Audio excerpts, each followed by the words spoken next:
हमारे साथ इस समय मौजूद हैं समाजवादी पार्टी के राष्ट्रीय अध्यक्ष और पूर्व मुख्यमंत्री अखिलेश यादव जी। सर, आज आप लोग गए थे आजम खान से भी मिले, क्या बातचीत हुई है, किस तरीके कॉन्वर्सेशन हुआ आप लोग? इधर मैं बहुत दिनों से मिला नहीं था, उनसे मुलाकात हुई है और जो बातचीत हुई है वो क्या मैं बताऊं आपको।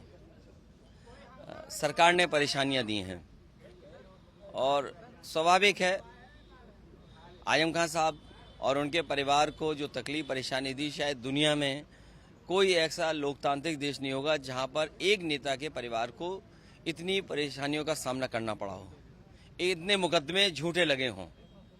और मुकदमे झूठे केवल इन पे नहीं लगे हैं, उत्तर प्रदेश में तमाम लोग ऐसे हैं जिन पर झूठे मुकदमे लगे हैं। अभी दिल्ली में देखा, दिल्ली के मुख्यमंत्री अरविंद केजरीवाल जी के सामने संकट आ गया, ईडी गिरफ्तार कर ले गया। उधर हेमंत सोरेन को देखा और भी स्टेटों में हम लोगों ने इसी तरह का व्यवहार केंद्र सरकार की तरफ से या प्रदेश सरकार की जो भारतीय जनता पार्टी की सरकार है उससे देखा है। ये विश्व रिकॉर्ड नहीं, भारतीय जनता पार्टी झूठे मुकदमों का ब्रह्मांड रिकॉर्ड बना रही है, यूनिवर्सल रिकॉर्ड। और ऐसा रिकॉर्ड झूठे मुकदमों का आने वाले समय में कोई सरकार नहीं बना पाएगी जो बीजेपी का रिकॉर्ड तोड़ पाए। अरविंद केजरीवाल को लगातार जो है ईडी पहले घर जाती है, उसके बाद गिरफ्तार करती है, आज कोर्ट में पेश करी और प्रदर्शन हो रहा है, राहुल गांधी भी मिलने जा रहे हैं इंडिया ब्लॉक के। आपको लगता है जिस तरीके का ये सिचुएशन क्रिएट की गई है, आखिर वजह क्या हो सकती है? इलेक्टोरल बॉन्ड्स के बारे में सबने जान लिया। जितनी डिबेट बधाइयों पे कर रहे हैं उतनी डिबेट तो इलेक्टोरल बॉन्ड्स पे नहीं हो रही। इलेक्टोरल बॉन्ड्स पे अगर डिबेट हो शायद देश को ज्यादा लाभ पहुंचेगा, जनता को ज्यादा जानकारी हासिल होगी और चुनाव में जनता को कम से कम निर्णय लेने में आसानी होगी। इलेक्टोरल बॉन्ड्स ने जो भारतीय जनता पार्टी का बैंड बजाया है उसे ध्यान हटाने के लिए भारतीय जनता पार्टी ने कार्रवाई की है। इलेक्टोरल बॉन्ड्स ने जो बैंड बजाया उसके बाद जानते हैं कौन सा कानून लागू हुआ था? सब जानते हैं। सीए का इसलिए लेके आए थे क्योंकि इलेक्ट्रॉनिक बॉन्ड्स ने भारतीय जनता पार्टी का बैंड बजा दिया और इलेक्ट्रॉनिक बॉन्ड्स से पैसा मिला है।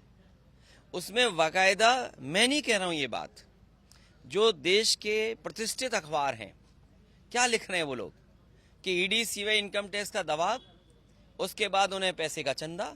और ये चंदा नहीं मिला है, सरकार में रहते हुए चंदा नहीं सरकार ये पार्टी को मिला, ये वसूली हुई है। ऐसी वसूली दुनिया में किसी ने नहीं देखी होगी जिस तरह की वसूली भारत में भारतीय जनता पार्टी ने की है। आप ज्यादा बोलोगे तो आपकी न्यूज नहीं चलेगी, दूसरा आप पे झूठा मुकदमा लग जाएगा। आज हम परेशान हैं, कल आप भी परेशान होंगे, इसलिए आप भी न्यूज चलाइए। सर, आपको लगता है सीए और चाहे तो एनआरसी भी क्या आगे आएगा? आपको लगता है इस तरीके से सीए का भटकाने के लिए किया तो आगे अब और भी सिचुएशन एनआरसी जैसे? ये केवल ध्यान हटाने के लिए, कैसे डिस्ट्रैक्ट कर दें, कैसे ध्यान हटा दें, इसलिए ये सरकार करती है। और भारतीय जनता पार्टी इसमें मास्टर है, उनके पास टीम है बाकायदा, उनके पास ऐसे ऐसे लोग हैं जो बहुत जानकार लोग हैं, देश के बहुत ऊंची ऊंची प्रतिष्ठित स्थान पे बैठे हैं। वो राय सुझाव देते हैं कि आज अगर ध्यान हटाना तो ये कर दीजिए आप।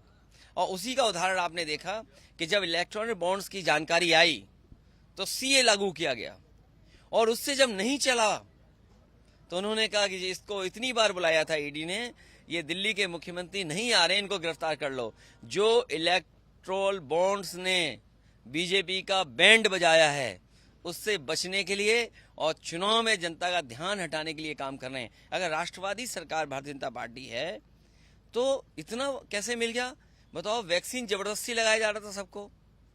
यहाँ जितने खड़े लोग हैं ये स्वाभाविक है, उन्होंने बीमारी से बचने के लिए भी लगाया, लेकिन बाद में जो लगे हैं सब बूस्टर और जो बाद में लगे हैं सब फर्जी लगे हैं। और सोचो वैक्सीन की कंपनी से भी चंदा लिया। कोई कल्पना कर सकता है कि वैक्सीन की कंपनी से भी आपने चंदा ले लिया? और जिस कंपनी ने बता रहे हैं, सुनने में आ रहा है कि अरविंद केजरीवाल जी पर जिन पे मुकदमा, जिस कंपनी से लेन देन है, उसने भी इलेक्ट्रोल बॉन्ड बीजेपी को दिए हैं। अरे बीजेपी कार्रवाई क्या होगी? सुनने में आ रहा है उन पे भी कुछ पैसा गया इलेक्ट्रोल बॉन्ड से, क्या नहीं गया? ये सच्चाई नहीं है क्या? सर इंडिया गठबंधन मजबूत होगा कि टूटेगा, क्योंकि जिस तरीके से अरे कोई टूटेगा नहीं, चीजें जब टूटती हैं फिर बनती हैं, फिर बनेंगी, फिर बनेंगी। आखिरी सवाल है, पल्लवी पटेल ने जिस तरीके से कहा, छोड़ो, ये इशू हमारे लिए नहीं है। हम लोग जनता के बीच में जा रहे हैं और हमें उम्मीद है कि जनता हमारा मदद करेगी। और जो हमने खोया, अरे चर्चा तो उस बात की करो ना कि हमने क्या खोया। हमने एक राज्यसभा खोई है, तो राज्यसभा खोने का मतलब क्या, और एक चीफ सेक्रेटरी को खोया जो चीफ सेक्रेटरी बनता जा करके, वो आखिरकार जनता की तो मदद करता। हम उससे कोई काम लेते, सरकार में कोई बात रखते या सदन में बात रखते, स्टेट को फायदा होता, स्टेट की ठोस बात कहते वो जाके सदन में। तो जो कुछ खोया समाजवादियों ने खोया, इसलिए खोने वालों पे कोई उंगली ना उठाए। थैंक यू सर बात करने के लिए। तो अखिलेश यादव जी साफ तौर पे माना है कि जो खोया है वो हमने खोया है, और ऐसे में सवाल हमसे नहीं होना चाहिए, सवाल उनसे होना चाहिए जिन्होंने साथ छोड़ा है। लखनऊ से कैमरा पर्सन रोहित कांत मिश्रा के साथ आशीष श्रीवास्तव, आज तक।